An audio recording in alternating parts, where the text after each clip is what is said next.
Eu peguei o 119. Peguei o 119. Mas não é um trabalho fácil, mas é uma bênção poder copiar. Eu até pensei, já imaginou, gente, se um dia eles proíbem a Bíblia? Que você não pode mais ter a Bíblia? Eu fiquei pensando, se a gente... Eu não entendo muito de correntes, eu não tenho muita vontade de defender uma corrente escatológica, sabe? Então, eu acredito assim, eu não sei se a gente vai ser arrebatado, como é que vai funcionar. Eu só sei, arrebatado vai, a gente vai para Jesus. De que forma, quanto tempo, eu não entro muito nesses assuntos. Mas o fato é, se um dia a gente for e ficar uma turma que não tiver Bíblia, eu fico imaginando, se Deus quiser, todo mundo vai estar com o Senhor, né? Essa igreja vazia, e aí alguém desesperado querendo saber de Deus, ele vai entrar, não vai ter Bíblia, mas se ele entrar naquela salinha, ele vai ter a Bíblia toda copiada, que é a nossa Bíblia. Então, capriche na letra, porque pode ser útil para alguém que vai chegar e vai precisar, tá bom? Então, pegue a Bíblia, comece a ler e a copiar também, tá bom? Outro recadinho que eu ia dar para vocês é que vocês estão conseguindo fazer a leitura de João? Estão conseguindo fazer a leitura? Hoje é o capítulo 6 de João, que é a multiplicação dos pães, né? Vocês estão conseguindo ler? E vocês estão conseguindo chamar alguém para ter esse evangelismo, ou entendendo melhor quem é Jesus? Para poder falar? Realmente, o livro de João, ele é fantástico para você evangelizar, porque as histórias são maravilhosas. Nada. As histórias são maravilhosas e elas realmente mostram quem é Jesus. Hoje é a identidade, né? A identidade, capítulo 6, a multiplicação dos pães. Etc. Sim, mas não é fácil você achar alguém que queira realmente estudar, mas acho que o ano do evangelismo aí, que Deus nos mostre, né, uma forma da gente evangelizar. Tá bom? Deus abençoe a aula de vocês. Amém. Ó, para você mudar aqui. Eu não orei, viu, Mirage? Obrigado. Então vamos orar. Desculpem o meu atraso aí, atrasado por motivos de anel viário e outras coisas mais. Vamos orar? Senhor, nós te agradecemos porque temos este tempo separado para estudar a Tua Palavra. Nós te louvamos, ó Pai, pela Tua bondade, pela Tua fidelidade e te agradecemos pelos ensinos, ó Pai, que Tu separaste para nós, para que aprendêssemos com eles na Bíblia. Eu te peço, Senhor, que Tu tranquilize os nossos corações e as nossas mentes e abre, Pai, o nosso entendimento para que aprendamos mais de Ti na aula de hoje, Pai. E eu te peço que Tu me uses, ó Pai, apesar das minhas limitações, para o nosso crescimento, para a nossa transformação, para a glória do Teu nome. Em nome de Jesus Cristo. Amém. Pergunta se os slides... Está aqui. Os slides chegaram? Não chegaram? Eu mando no WhatsApp de quem? Manda no meu. Vou mandar no teu, tá bom. Miltinho Tá jóia. na Disney. Ele tá onde? Tá na Disney, literalmente. Miltinho tá na Disney. Aí eu mandei pro Miltinho, eu sou muito esperto mesmo. Tá? Deixa eu mandar pro Afonso. Nossa, gente, Miltinho tá na Disney. Isso é uma coisa muito rara. Você sabe que o Miltinho, ele geralmente está aqui 53 domingos por ano. 53, né? E o ano só tem 52. Eu vou mandar para Silvana, viu, Afonso? Eu não tô com o teu contato aqui. Mas vou mandar para o Davi, então. Tá? Tá jóia. Mandando para o Davi. Pronto, mandei para o Davi. Aí vai chegar lá. Tá? Que beleza, o Miltinho tá na Disney, gente. Isso é muito raro. É porque o Miltinho e a Clotilde, eles são as pessoas mais assíduas da igreja. Talvez mais assíduos até que o pastor, porque o pastor tira férias e eles não tiram. Tá? Vou convidar vocês a abrir as suas Bíblias em João, capítulo 6. Tá? E a gente vai fazer uma leitura completa deste capítulo. Tá bom? Enquanto o pessoal coloca os slides. Obrigado, viu, Davi, pelo suporte. A gente vai fazer uma leitura completa. É um capítulo longo. Mas eu acho interessante a gente fazer uma leitura panorâmica deste capítulo. E a partir dele a gente tirar algumas conclusões, que tem algumas coisas que ficam mais fáceis de entender no final do capítulo, se a gente ler mais fáceis de entender no começo do capítulo se a gente ler o final também. Tá bom? Vamos lá. Me acompanhem, apertem os cintos aí que são 71 versículos, tá? Depois dessas coisas, João capítulo 6. Depois dessas coisas, Jesus atravessou o mar da Galileia, que é o de Tiberíades. Uma grande multidão o seguia, porque tinham visto os sinais que ele fazia na cura dos enfermos. Então Jesus subiu ao monte e sentou-se ali com seus discípulos. Ora, a Páscoa, a festa dos judeus, estava próxima. Então Jesus, erguendo os olhos e vendo que uma grande multidão se aproximava, disse a Filipe: Onde compraremos pão para lhes dar de comer? Mas Jesus dizia isto para testá-lo, porque sabia o que estava para fazer. Filipe respondeu: Nem mesmo 200 denários de pão seriam suficientes para que cada um recebesse um pedaço. Um dos discípulos, chamado André, irmão de Simão Pedro, disse a Jesus: Aqui está um menino que tem 5 pães de cevada e 2 peixinhos. Mas o que é isto para tanta gente? Jesus disse: Façam com que todos se assentem no chão. Havia muita relva naquele lugar. Assim os homens se assentaram. Eram quase 5.000. Então Jesus pegou os pães e, tendo dado graças, distribuiu-os entre eles, e também igualmente os peixes, tanto quanto queriam. E quando já estavam satisfeitos, Jesus disse aos seus discípulos: Recolham os pedaços que sobraram, para que nada se perca. Assim, pois, o fizeram, e encheram 12 cestos de pedaços dos 5 pães de cevada, que sobraram depois que todos tinham comido. Quando as pessoas viram o sinal que Jesus havia feito, disseram: Este é verdadeiramente o profeta que devia vir ao mundo. Jesus ficou sabendo que estavam para vir com a intenção de fazê-lo rei à força. Então ele se retirou outra vez sozinho para o monte. Ao final do dia, os discípulos de Jesus desceram para o mar e, entrando num barco, passaram para o outro lado, rumo a Cafarnaum. Já estava escuro e Jesus ainda não tinha ido até onde eles estavam. E o mar começava a ficar agitado, porque soprava um vento forte. Os discípulos já tinham navegado uns 5 ou 6 quilômetros, quando viram Jesus andando sobre o mar, aproximando-se do barco. Ficaram com medo. Mas Jesus lhes disse: Sou eu, não tenham medo. Então eles o receberam com alegria, e logo o barco chegou ao seu destino. No dia seguinte, a multidão que tinha ficado do outro lado do mar notou que ali havia apenas um pequeno barco e que Jesus não tinha entrado nele com os seus discípulos, tendo estes partido sozinhos. Entretanto, outros barquinhos de Tiberíades se aproximaram do lugar onde a multidão havia comido o pão depois que o Senhor deu graças. Quando aquela multidão viu que Jesus não estava ali, nem os seus discípulos, entraram nos barcos e partiram para Cafarnaum à procura de Jesus. E, tendo-o encontrado no outro lado do mar, lhe perguntaram: Mestre, quando o Senhor chegou aqui? Jesus respondeu: em verdade lhes digo que vocês estão me procurando, não porque viram sinais, mas porque comeram os pães e ficaram satisfeitos. Trabalhem, não pela comida que se estraga, mas pela que permanece para a vida eterna, a qual o Filho do Homem dará a vocês, porque Deus, o Pai, o confirmou com o seu selo. Então lhe perguntaram: que faremos para realizar as obras de Deus?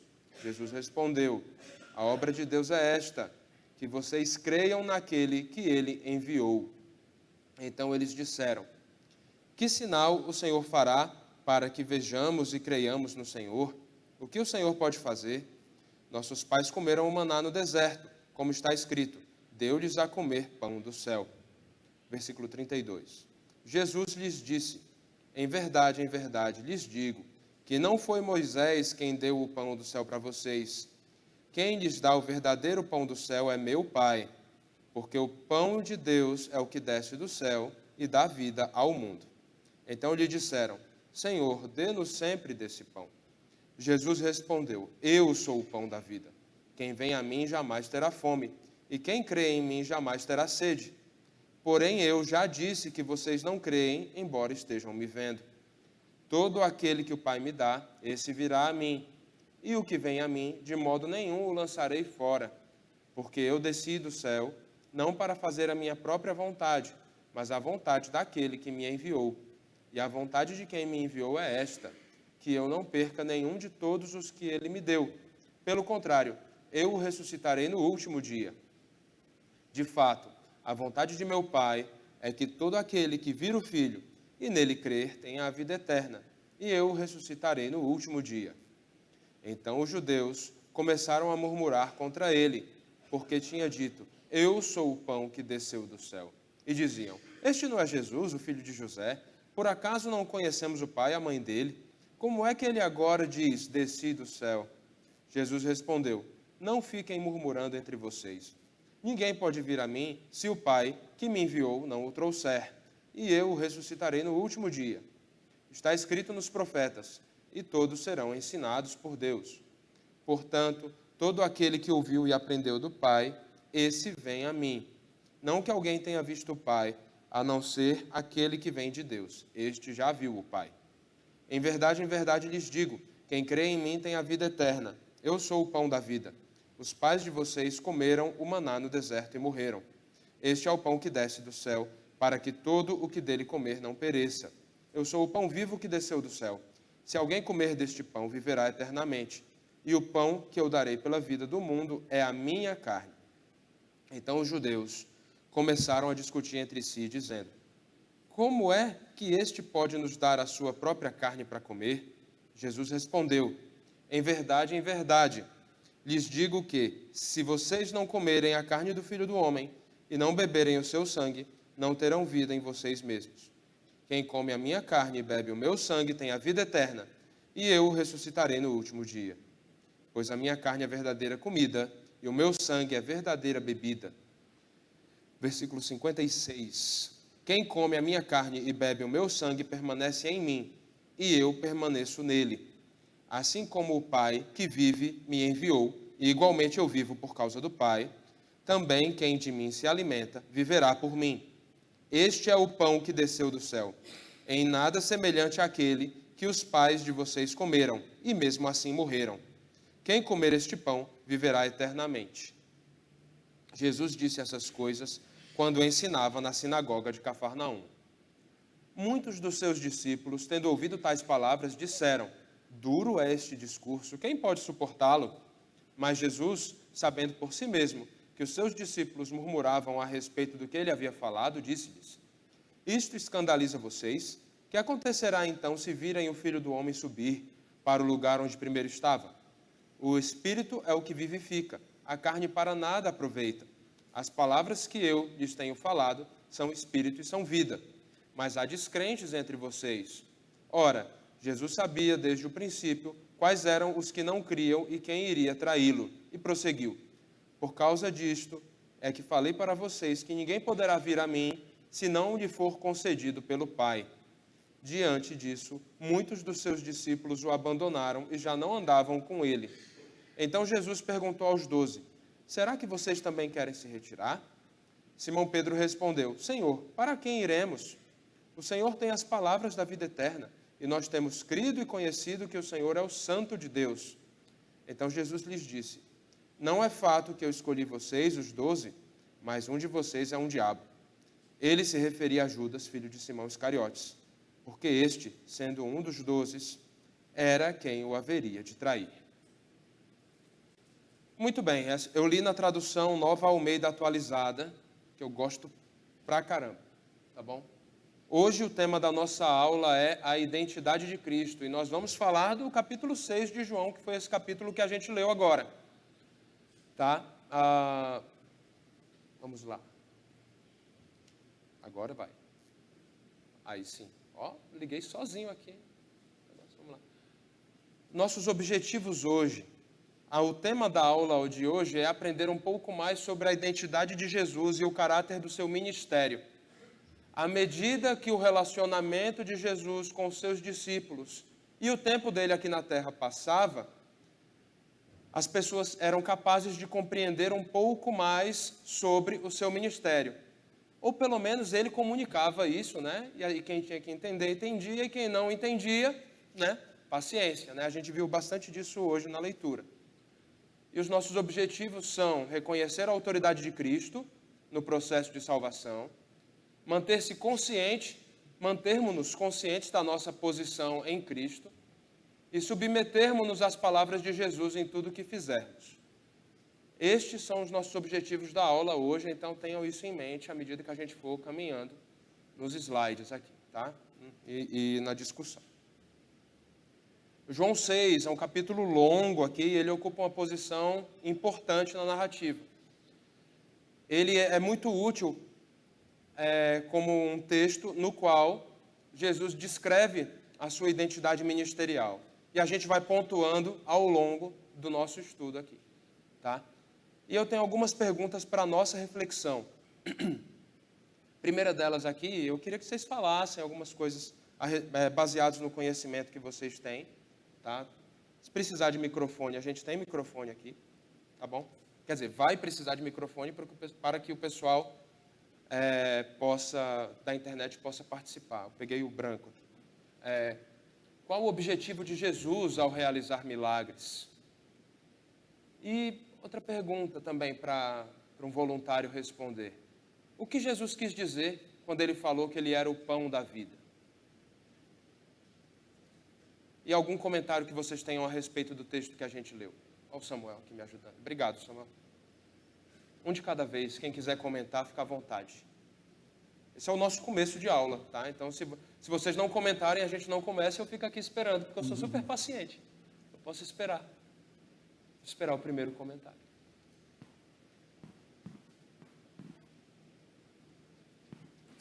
Graças e paz aos irmãos. Objetivo de Jesus realizar milagres. O milagre é através só de Deus, só do Espírito Santo. É uma forma de Jesus nos colocar que nós somos dependentes desse Deus que realiza milagres. Nós não conseguimos realizar milagres. Nenhum de nós vai realizar nenhum milagre, mas Jesus realiza milagres, né? E Jesus sempre traz para nós uma mostra que nós somos dependentes do Pai. Jesus se colocou tão dependente do Pai, em que Jesus orava, Jesus jejuava. É exemplo para nós que nós precisamos jejuar e orar para buscar esse milagre que tanto é útil para nós. E só através de Deus. Então, Jesus sempre deu um exemplo para nós, que realizar milagres é uma dependência muito grande do Pai. Legal. Muito bom. Mais algum comentário, pessoal? O que Jesus quis dizer quando ele falou, eu sou o pão da vida? Quem quer explorar isso daí? Ó, Charbel, traz você. Graça e paz, irmãos. O Evangelho de João, ele está repleto de explicações sobre o valor dos milagres. Até Jesus falou assim, se eu não tivesse vindo e realizado milagres tais que ninguém realizou, eles não teriam culpa. Então, algumas pessoas souberam aproveitar esses sinais e outros se mantiveram endurecidos. Então, os milagres realmente era testemunho de que Cristo vinha do Pai. Legal, muito bom. Mais alguém? Helena. Eu vou falar, bom dia, eu vou falar sobre por ele ser o pão da vida.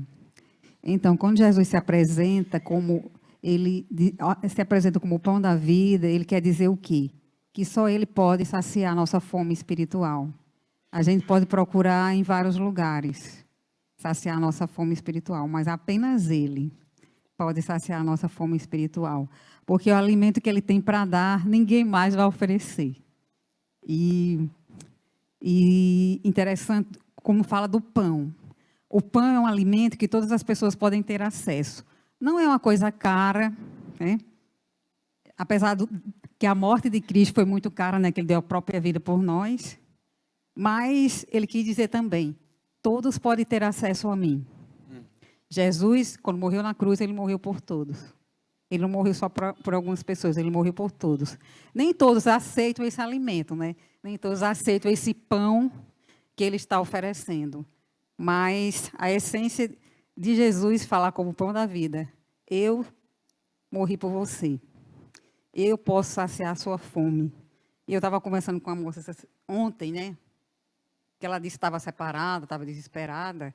Quando você perde o gosto pela vida, que atualmente é uma realidade da nossa geração, as pessoas tiram suas próprias vidas, porque elas procuram saciar a sua fome espiritual em coisas, em pessoas, em casamento, em relacionamento.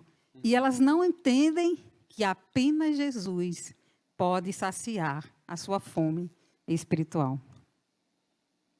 Obrigado. Vamos estudar, vamos caminhar aqui. A gente vai usar essas reflexões ao longo da nossa exposição do texto. Mas eu sempre gosto de trabalhar o contexto.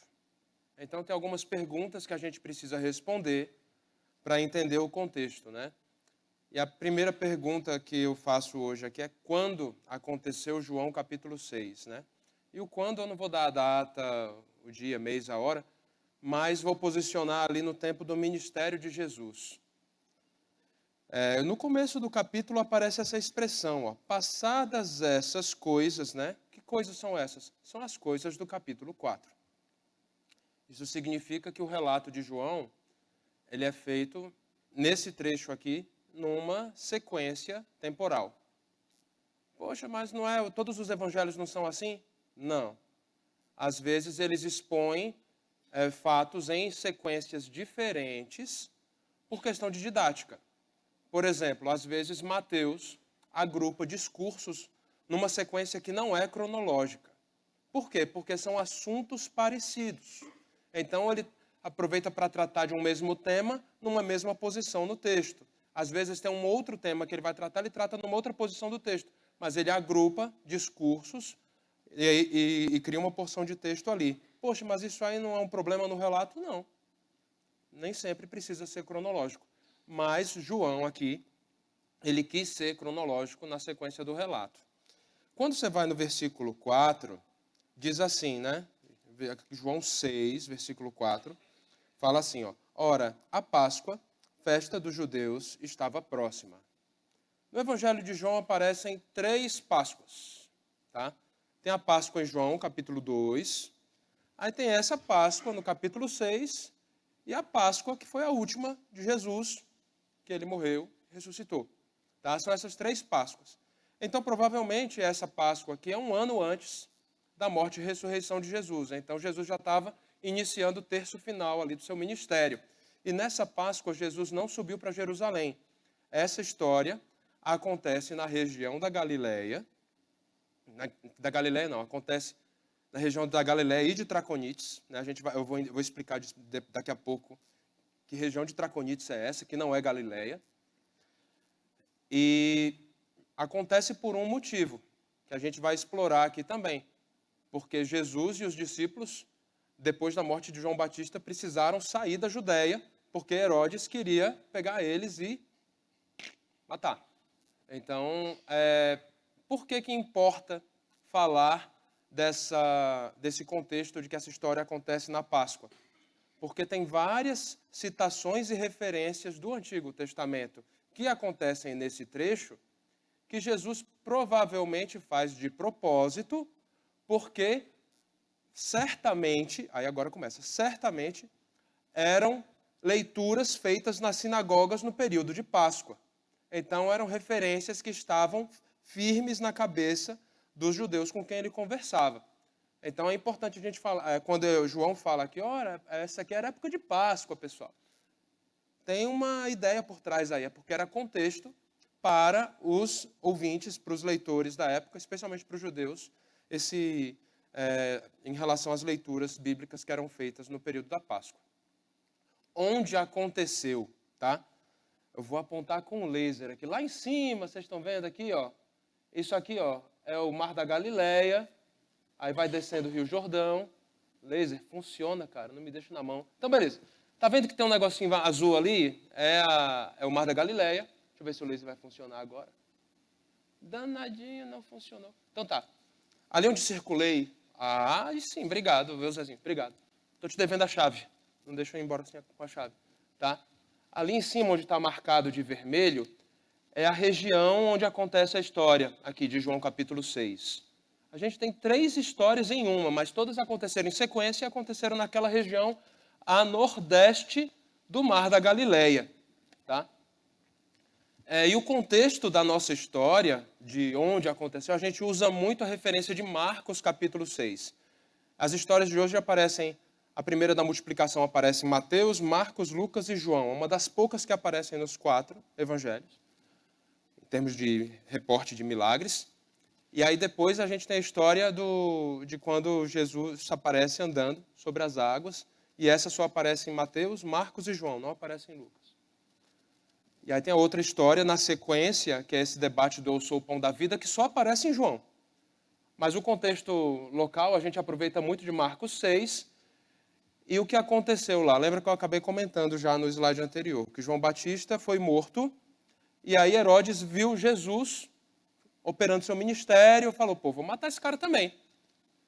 Jesus percebeu que ele estava ali, assim, estaria em risco de morte se permanecesse na Judéia, e aí eles fugiram. Mas acontece que a região de domínio de Herodes Antipas era meio grande. E ali, quando aí aparece em alguns lugares dizendo Herodes Antipas, o tetrarca, Filipe, o tetrarca, Herodes Filipe. O que aconteceu? Foi que tinha um cara na época que Jesus nasceu, que era o rei da região, que era Herodes o Grande. E aí, quando ele morreu, ele dividiu a região que ele tinha domínio em 4 lugares. Por isso que chama tetrarca, né? em quatro regiões. E a região sobre a qual o Herodes Antipas, que era esse cara que matou o João Batista e que estava atrás de Jesus também, o Herodes Antipas, ele dominava a região da Judéia, que não aparece no mapa, que é ao sul de Samaria, para baixo de Samaria. Ele dominava Samaria, ele dominava a Galileia também. Então Jesus olhou e falou, caramba, se eu ficar aqui, Judéia, Samaria, Galileia, pode ser que dê errado, né? Então vamos seguir o plano aqui. Vamos para Traconites, que é a região do governo de Herodes Filipe, que era um outro tetrarca. A gente vai lá para Traconites, que é aquela região em cima à direita do mapinha lá em cima. Vamos para aquela região, vamos esperar a poeira baixar e depois a gente volta aqui comendo pelas beiradas. Então essa era a ideia, esse era o plano. Então eles foram embora, saíram correndo, subiram Samaria, Nazaré, chegaram ali no lago, atravessaram o lago de barco, ou deram a volta por cima, não sei exatamente. Só sei que eles chegaram de barco lá perto, tá vendo que tem um nomezinho lá em cima, em Traconites, é Betsaida. Perto de Betsaida. E o Filipe, que é um personagem importante aqui da história, ele era de Betsaida. A gente vai chegar a explorar um pouquinho essa parte do Filipe aí, tá? E aí aconteceu ali perto de Betsaida a multiplicação dos pães e peixes. Aí Jesus subiu no monte, que provavelmente são as colinas de Golã, que a gente fala muito hoje em dia, né, ainda mais nesse cenário de guerra, porque ela tem uma importância estratégica, as colinas de Golã, que é um lugar alto, você vê toda a planície de baixo. Então, militarmente falando, ali as colinas de Golã, que ficam a nordeste do lago. Nordeste, Perotti, não entendi, eu não lembro dos pontos cardeais. Para cima e para a direita, nordeste. Tá? A nordeste do Mar da Galileia fica as colinas de Golã, e provavelmente o monte que ele subiu foi lá. Foram lá. Aí, depois, quando ele desceu, eles estavam navegando no Mar da Galileia, deu uma tempestade, eles se perderam, aí ele foi encontrar eles no meio do lago. E aí depois eles resolveram ir para norte, para Cafarnaum, e aí eu vou explicar isso depois. Tá? Foi isso que aconteceu. Tá? Depois eu vou explicar um pouquinho melhor essa questão. Bora, rapaz. Vou desligar, vou ligar, vai funcionar, não funcionou. Recurso mecânico. Se funciona. Não funcionou? Passa para mim, por favor, mais um slide. Obrigado. E aí o bicho aqui parou de funcionar. Vamos ver se vai funcionar. Fazer um teste aqui. Não funcionou mais. Tá? Beleza, então. Vamos reportar aqui a sequência da história, tá? Porque já estamos com 11 horas da manhã. Temos mais meia hora só. As pessoas, né? Quando Jesus passou para aquela região, né? Você vai vendo aqui. Depois dessas coisas, versículos de 1 a 3, Jesus atravessou o mar da Galileia, que é o de Tiberíades. É engraçado porque o mar tem 2 nomes, né? Galileia e Tiberíades. Provavelmente o nome do lago foi mudado. Toda vez que eu vou dar aula acontece isso, é impressionante. Eu até bati aqui na pilha, aqui, ver se funciona. Ah, na hora que eu mexi no laser, o laser apagou, inclusive, viu? Então, será que o laser comeu o resto de bateria que tinha? É possível, né? Será que tem pilha lá? Obrigado, viu, Afonso? Então, esse lago ele tem 2 nomes, porque ele era chamado de Mar da Galileia. Por quê? Porque ele fica perto da Galileia, mas ele é um mar? Não, ele é um lago. Mas acontece que na época do Tibério, que era o imperador romano, que morreu em 20 depois de Cristo, depois que ele morreu, tinha uma cidade a sudoeste do lago, que foi chamada de Tibérios, em homenagem ao Tibério. E o lago provavelmente mudou o nome por conta dessa cidade para Tiberíades, assim, mas era um nome que na época de Jesus não tinha. Mas depois, quando João escreveu o Evangelho, lá na segunda metade do 1º século, esse nome já tinha mudado. Então, por isso que ele faz essa referência dupla. Na época chamava Mar da Galileia, hoje a gente chama Mar de Tiberíades. É por isso que o mar tem 2 nomes. E aí, olha o versículo 2. Uma grande multidão o seguia, porque tinham visto os sinais que ele fazia na cura dos enfermos. O pessoal estava seguindo Jesus por quem ele era, ou pelas coisas que ele fazia? Claro que era pelo que ele fazia. Pega essa mensagem aqui, esse trecho, e compara com o final do versículo 68 e 69. O que Simão falou: Senhor, para onde iremos? Era pilha mesmo? Eu tinha ligado e não funcionou. Aí tem que pegar, assim, tem as pessoas que tem que tocar no equipamento para ele funcionar, impressionante. Tá? Simão Pedro falou exatamente o contrário do que a multidão falou no começo do capítulo. Então você vê que o capítulo tem um começo ruim, tem um final feliz. É bom, eu gosto de filme assim. Tá? Senhor, para quem iremos? O Senhor que tem as palavras da vida eterna. Então, Simão Pedro fez muito diferente do que a multidão fez. Tá? E aí o Filipe e André, na sequência, eles acabam sendo testados ali quanto à sua fé. Aí a multidão estava lá, né, no versículo 5, Jesus ergueu os olhos e viu que uma grande multidão se aproximava, né? Na verdade, se aproximava, ele estava ensinando, né? E disse a Filipe: onde compraremos pão para lhes dar de comer? A multidão tinha passado o dia inteiro ouvindo os ensinos de Jesus. Isso aparece nos evangelhos de Mateus e de Marcos. Não aparece aqui. Esse contexto não tem aqui, mas tem lá. Então, por causa disso, por causa de Jesus ter, entre aspas, segurado a multidão com seus ensinos ao longo do dia, eles ficaram mais ou menos responsáveis do tipo, e aí, a gente vai dar de comer para essa turma? A sugestão, às vezes, que aparece lá no Evangelho de Marcos é, despede a multidão, cada um vai para a sua casa. Mas aí Jesus fala para Filipe: onde compraremos pão para lhes dar de comer? O Filipe, ele era de Betsaida. Então ele podia dizer: olha, vamos ali no mercado, na venda do fulano, que é 10 minutos de caminhada daqui, a gente pega lá o máximo de comida que ele tiver, a gente zera o estoque do cara e a gente consegue pendurar, pagar fiado no mês que vem. Talvez ele tivesse uma solução assim, né? Talvez Filipe tivesse pensado que Jesus estava pensando que ele pudesse pensar isso, entendeu? Mas Jesus, aqui, você vê aqui no versículo 6, está acompanhando na tua Bíblia?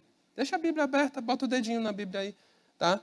Versículo 6 do capítulo 6 fala: mas Jesus dizia isto para testá-lo, porque sabia o que estava para fazer. Ele não estava pedindo conselho para Filipe. Ele perguntou para Filipe que, como ele era um local, talvez ele desse uma resposta racional. E foi o que ele fez. Ele fez uma conta. Peraí, tem 5.000 homens, fora mulheres e crianças. Então tem umas 5.000 famílias aqui. 1 denário deve ser suficiente para uma família comer, uma família de porte médio. Então, se tu vê que uma família ali tem umas 5 pessoas, e você tem 3 refeições por dia, ele foi lá, 9 fora, fez a conta, aquele meme da Nazaré, cheio de fórmula, assim, você já viu esse meme, né? Então, foi esse meme na cabeça de Filipe na hora, e aí ele respondeu, né? Nem mesmo 200 denários de pão seriam suficientes para que cada um recebesse um pedaço. Pô, Perotti, quanto é que é 200 denários? Não importa. Porque, cara, 1 denário, você precisa saber que 1 denário é o salário de um dia, de uma pessoa que deve alimentar uma família por um dia. Então ele olhou lá e disse: nem mesmo 200 denários de pão seriam suficientes. E aí o André, a gente pensa, poxa, André deu um passo de fé aqui quando ele apresentou que tinha um menino com 5 pães e 2 peixes.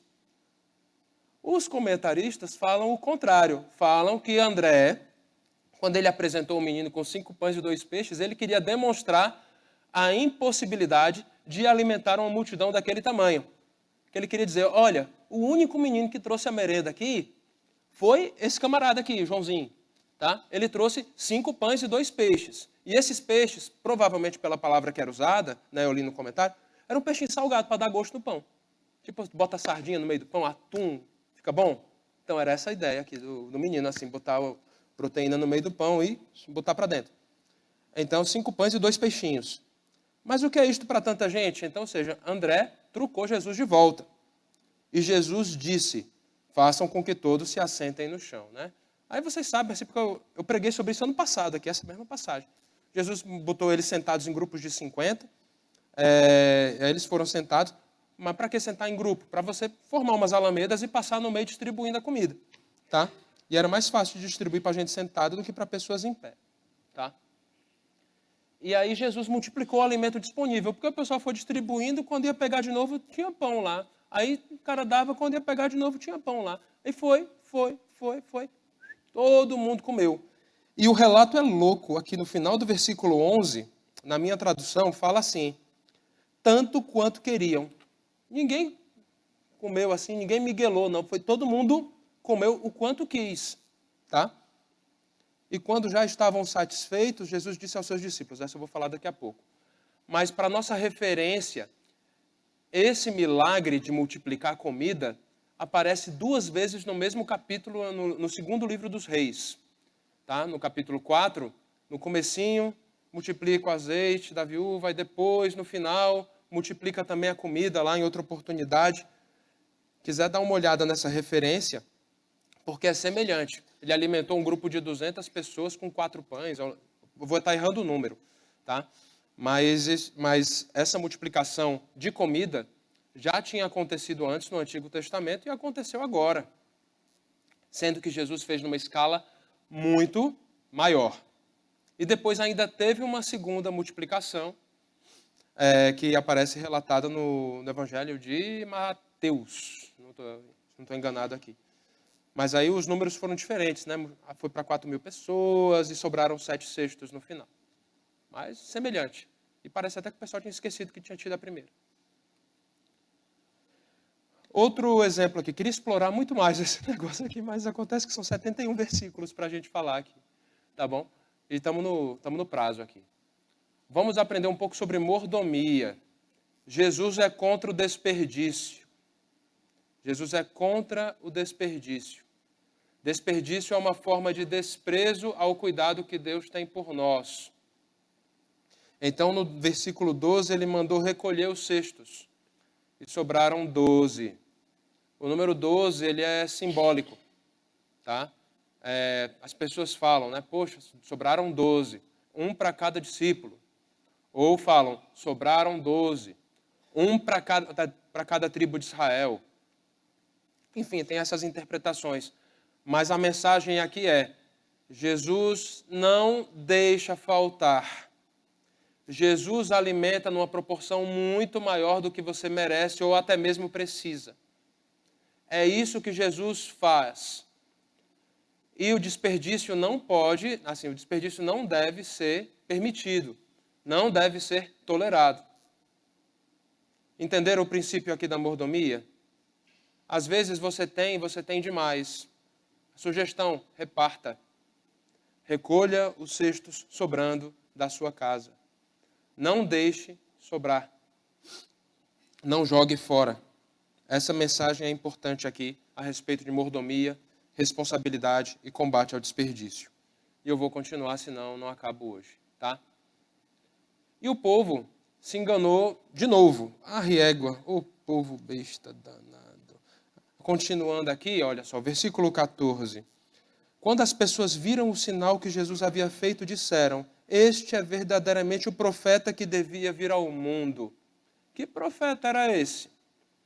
Lá em Deuteronômio 18, 15 a 18, Moisés fala, virá um profeta maior do que eu, que fará sinais, piriri, pororó. Ou seja, ele fala que haveria um profeta.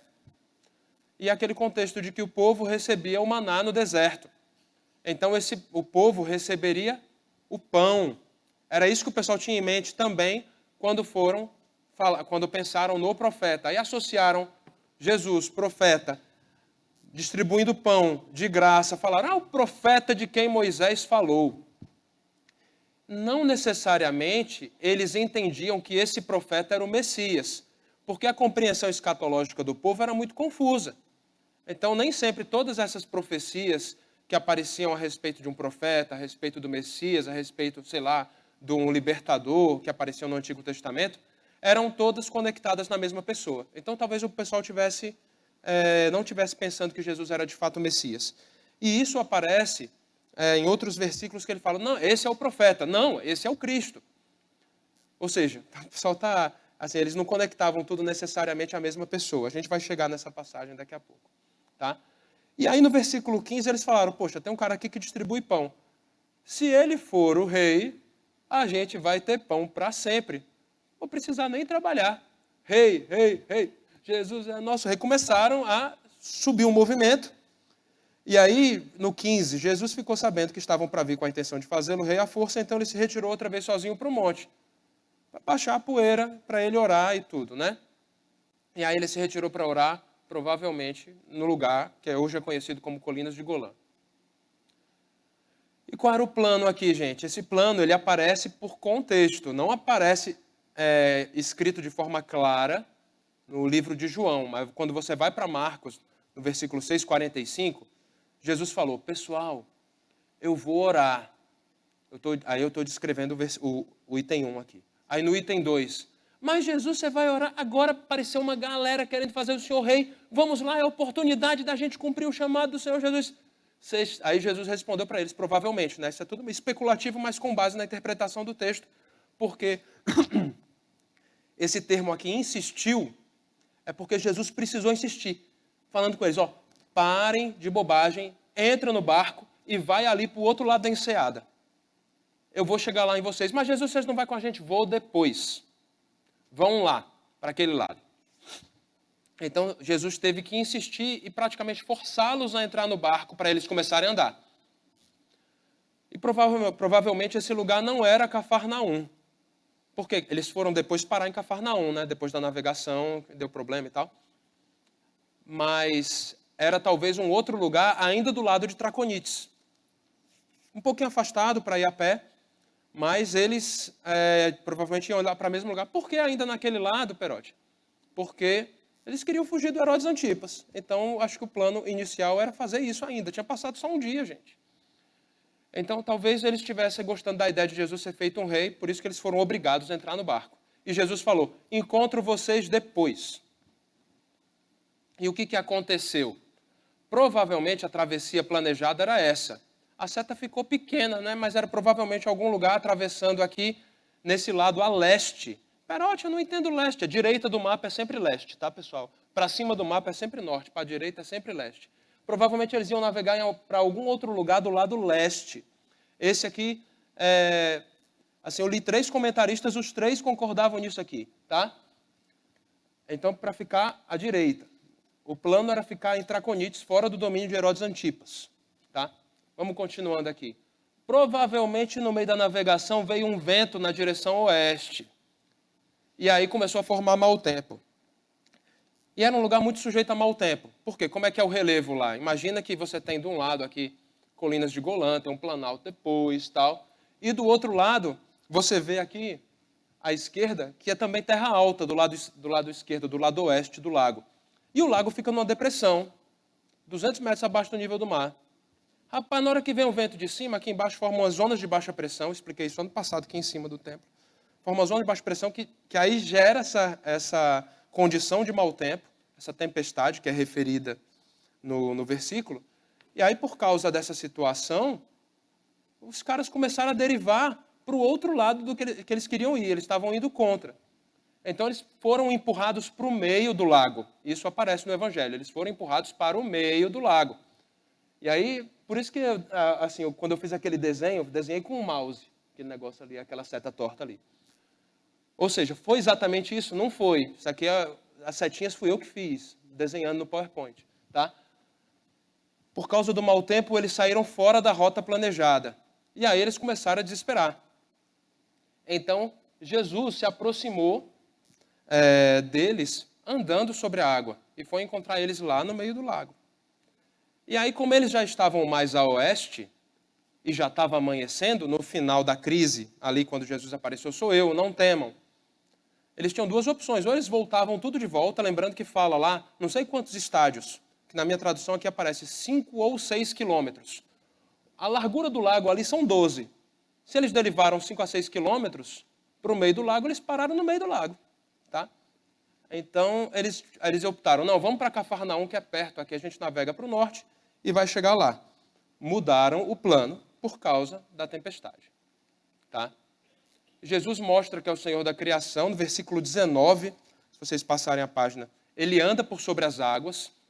Em Mateus e Marcos aparece o relato de que eles se assustaram quando viram Jesus andando por cima da água e disseram, é um fantasma! Se assustaram pra caramba, pensando que Jesus era, sei lá, um espectro. E Jesus disse, sou eu, não tenham medo, sou eu. Aí quando identificaram Jesus, receberam Jesus dentro do barco com alegria, como aparece escrito aqui em João, e aí navegaram até a margem em Cafarnaum, ao norte do lugar onde eles estavam. Tá?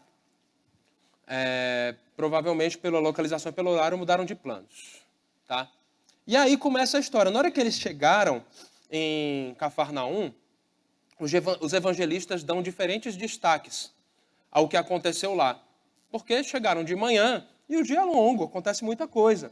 Então, Marcos destaca que ele atendeu as multidões, Mateus destaca outra coisa que eu não lembro agora, porque esqueci.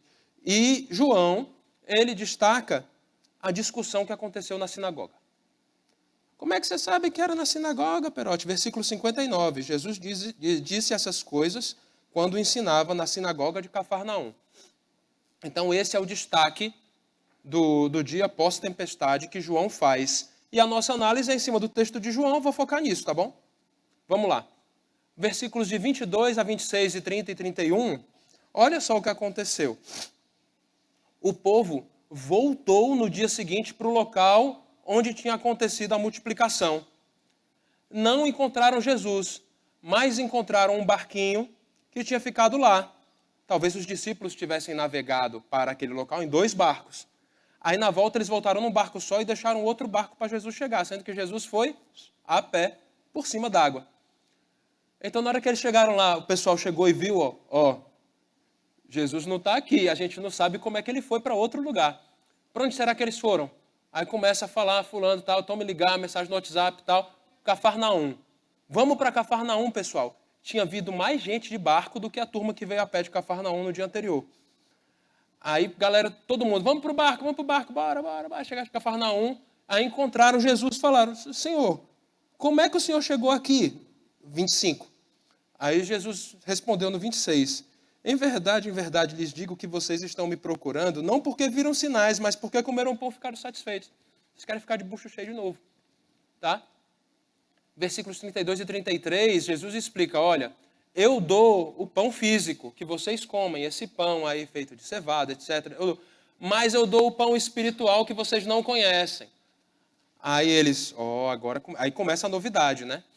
Porque Jesus se apresenta nos versículos 35 e 36, ele fala, eu sou o pão da vida. E ele fala, mesmo eu sendo o pão da vida, mesmo vocês me vendo, vocês ainda não creem. Porém, eu já disse que vocês não creem, versículo 36, embora estejam me vendo. E aí Jesus explica por que eles não creem. E essa é a parte da aula que eu me divirto, porque eu explico e muita gente não entende, inclusive eu, e a gente crê. Tá bom? Combinado? Tá bom? Olha só, ele começa a explicar no 37. Todo aquele que o Pai me dá, esse virá a mim, e o que vem a mim, de modo nenhum o lançarei fora. Eu falei ali só da doutrina da eleição, mas ele fala não somente da eleição, mas ele também fala de que a salvação não se perde. Numa frase só ele fala isso, tá? Porque a gente não é mais lançado fora, uma vez que o Pai nos deu a Cristo. Perotti, não gostei. Ok, Vai discutir com Cristo. Porque eu desci do céu não para fazer a minha própria vontade, estou lendo 38, mas a vontade daquele que me enviou. E a vontade de quem me enviou é esta, que eu não perca nenhum de todos os que ele me deu. Pelo contrário, eu o ressuscitarei no último dia. De fato, a vontade de meu Pai é que todo aquele que vira o Filho e nele crer tenha a vida eterna, e eu o ressuscitarei no último dia. Olha, é simples? Não. É complicado? É. Mas é o que está escrito. Perote, não concordo com a doutrina da eleição. Ok. Está escrito. Eu vou debater com Jesus. Ok. Fica à vontade. Mas assim, meu papel aqui é ensinar o que está escrito e ensinar toda a palavra. Então, meu dever é esse. Eu estou comunicando a vocês o que está escrito. Nem precisaria de mim, é só vocês lerem, tá? Mas eu estou ensinando, tá bom? Então, Jesus anuncia isso e usa isso também como justificativa para a incredulidade de muitos dos seus ouvintes. Quer dizer que tem alguns que Deus dá a Jesus e tem outros que Deus não dá a Jesus? É. Caraca, Peroche, Deus é mau? Não, quem é mau é você, que é pecador. Ainda bem que você foi salvo, né, se você é crente, tá? A maldade é do pecador, a maldade não é de Deus. Deus é justo. Ele, pelo contrário, na sua infinita misericórdia e na sua graça, ele dá alguns para a salvação. Perote, é muito duro esse teu discurso. Quem pode suportar? Não é meu não, é de Jesus, tá? Quando ele explica isso, a reação é do versículo 60, tá? Se você reagiu que nem o 60, não vista a carapuça agora, por favor, tá? Pronto, falei. Vamos lá. Judeus rejeitam a Jesus. Olha só o que aconteceu no processo de rejeição depois que ele ensinou essas coisas. Porque tem muita gente que não gosta mesmo, sabe? Dependendo se você não tiver muito humilde, você acaba não gostando, tá bom? Olha só, versículos 41 e 42. Então os judeus começaram a murmurar contra ele porque tinha dito, eu sou o pão que desceu do céu. E diziam, isso não é Jesus, o filho de José? Tudo do bairro lá, tudo da... Bairro não, né? Mas é tudo daquela região. As pessoas se conheciam, não é o filho de José? A gente não conhecia o pai e a mãe dele? Como é que agora ele diz desceu do céu? Então, eles usam o fato de terem conhecido Jesus menino, Jesus adolescente, Jesus homem e tudo, para tentar impor constrangimento e combater o ensino de Jesus. Mas aí Jesus, novamente, ele afirma a doutrina da eleição e ele cita uma passagem no Antigo Testamento, lá de Isaías 54, que é um trecho que fala do retorno do exílio da Babilônia, para justificar isso daqui, porque Deus é quem instrui o coração do homem. Inclusive, Deus instrui o coração do homem para que busque a Cristo. E é isso que ele cita aqui, quando ele fala no 45, ele fala, está escrito nos profetas, e todos serão ensinados por Deus. Inclusive, para buscar a Cristo. É essa a interpretação que Jesus dá para essa profecia lá de Isaías 54. E no 47 ele afirma novamente que a salvação só vem por Jesus Cristo. E aí Jesus começa a falar daquela história de comer a carne e beber o sangue, que a gente leu no começo da aula, tá? Gente, falar de comer a carne e beber o sangue é porque Jesus percebeu que ninguém ali ia crer mesmo, sabe? Aí Jesus falou, agora vamos abrir as portas da polêmica aqui. Então ele fala, se você não comer a minha carne... Aí o pessoal fala, como assim ele vai me dar a carne para eu comer dele? Como assim? Porque canibalismo é combatido, aliás, é condenado na lei mosaica. Então, não podia ter canibalismo. Da mesma forma, lembra que tem uma outra lei que fala comer a carne e beber o sangue também não pode? Aí Jesus, ele dobra a aposta. Na hora que, primeira vez que os caras respondem dizendo, como assim comer a carne? Né? Vai dar a sua carne para comer? E aí Jesus fala, comer a carne e beber o sangue. Aí o pessoal, epa, pô, de novo. Aí foi mencionou um outro pecado sobre a lei mosaica. Isso tudo porque estava tendo um debate muito interessante ali. Mas quando Jesus fala de comer a carne e beber o sangue, são obviamente metáforas. São metáforas. Você entende o que é uma metáfora? Não é aquilo que você está dizendo, mas é para você explicar uma coisa num sentido figurado. Aí o pessoal começou a interpretar literalmente para desqualificar o argumento de Jesus. Tem várias formas de você ganhar uma discussão. Tem as formas corretas e também as trapaças, né? Essa é uma trapaça possível na hora de você ganhar uma discussão. Você fala, pô, você tá louco, cara, isso que você está dizendo é loucura por causa disso e disso e disso. Você pode usar argumentos justos ou injustos. Eles usaram um injusto, porque Jesus claramente estava falando uma metáfora, e eles interpretaram literalmente para dizer que Jesus era doido.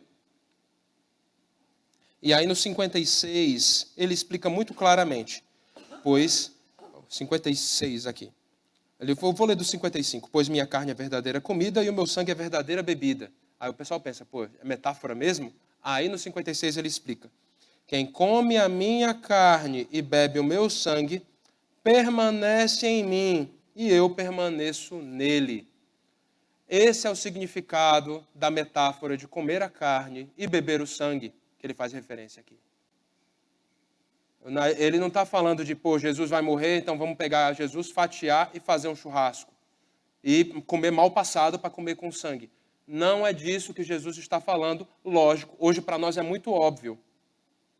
Nem para todo mundo, tá? Eu vou explicar agora, tá? Mas é nós permanecermos em Jesus, nós cumprirmos os mandamentos de Jesus, nós termos antes disso entregado nossa vida para Jesus Cristo e aceitado a Jesus como Senhor e Salvador das nossas vidas, antecedido do arrependimento dos nossos pecados e a disposição de viver uma nova vida. Mas tem gente hoje que no próprio processo de celebrar a ceia, também chamado de Eucaristia, de comunhão, entende que acontece transubstanciação para fazer isso aqui de forma literal. Não é literal, mas tem igrejas, por exemplo, como a Igreja Católica, que eles creem literalmente de que quando você vai celebrar a Eucaristia, o pão se transforma no corpo de Jesus Cristo. E o vinho, que aparece que ele molha lá a hóstia e tudo, se transforma automaticamente no sangue de Jesus Cristo. Essa doutrina da transubstanciação com a qual a gente não concorda. Certo? Nós não concordamos com isso porque é prática literal de canibalismo, entre outras coisas. Né? E quando Jesus falou, este é o meu corpo, este é o meu sangue, ele estava sendo metafórico. Metafórico. Isso seria um ritual pagão muito esquisito se a gente fizesse isso dessa forma. Tá? Fora que deve ser crime em alguns países também. Vamos lá, então. A letra ficou pequena, né, pessoal? Desculpa, tá? Aí começa as reações ao ensino de Jesus, né? Não somente os judeus rejeitaram a Jesus, mas também os seguidores de Jesus rejeitaram a Jesus, como a gente vê aqui no versículos de 60 a 62, eles rejeitaram a Jesus porque eles se escandalizaram com o ensino de Jesus. Eles acharam que era um ensino muito absurdo. Como pode? Eu só vou para o céu se o Pai me escolher, eu não sou culpado de eu ir para o inferno. Certo ou errado? Errado. Você é pecador. O que é que você merece? Você merece o inferno. Como é que você chega no céu? Por meio de Jesus Cristo, nosso Senhor. Entregue a sua vida a Jesus. Tem duas coisas que coexistem, tá? E aí eu estou reagindo à rejeição dos versículos 60 a 62 dos seguidores de Jesus. Tá? A minha reação é a reação. A doutrina da eleição e a doutrina da responsabilidade humana, ambas coexistem de uma forma misteriosa, mas cabe a nós, por sermos responsáveis, entregarmos nossa vida ao Senhor Jesus Cristo, nos arrependermos do nosso pecado e não nos escondermos atrás de um Deus que elege, dizer que a culpa é dele. Cara, faz sua parte. Entregue sua vida ao Senhor.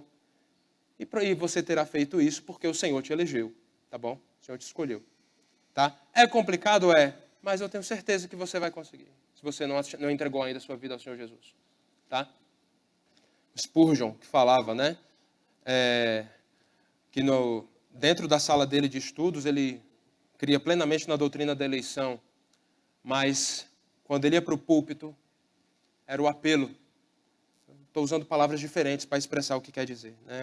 Na verdade, a frase dele era outra. Mas quando eu estou aqui na frente, o que eu quero fazer eu quero que você entregue sua vida ao Senhor Jesus Cristo. Quero que você se arrependa dos seus pecados. E entregue sua vida a Ele. Abrace um caminho diferente. E o Senhor Jesus vai te honrar no último dia.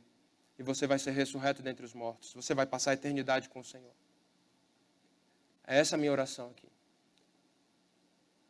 Jesus também apontou a incredulidade dos seus ouvintes.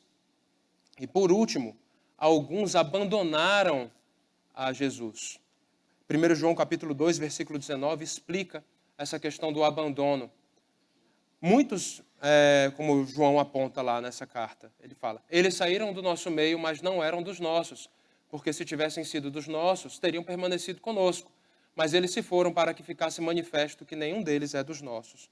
Então, muitas vezes, pessoas que estão entre nós se desviam e saem do caminho, mas nunca foram crentes. A gente está num ano que a gente está procurando tratar de evangelização nas nossas mensagens, nos nossos encontros, nos nossos ministérios. E nós precisamos buscar todas essas pessoas, inclusive aquelas que rejeitam a Jesus, porque muitos não rejeitarão para sempre. É apenas parte do processo de conversão delas. E aí eu já estou acabando, tá? No finalzinho, versículos 67 a 69, Jesus fez uma pergunta retórica aos seus chegados. Porque foi todo mundo indo embora, a galera vazando. Só sobrou quem com Jesus? Os 12. Sobraram os 12 do lado dele, porque todo mundo foi abandonando e indo embora ali no meio daquela audiência em Cafarnaum. Olha lá. Aí ele perguntou ali, 67. Então Jesus perguntou aos 12, será que vocês também querem se retirar? O tom da pergunta e o vocabulário da pergunta expresso no original no grego dá a entender que Jesus sabia a resposta.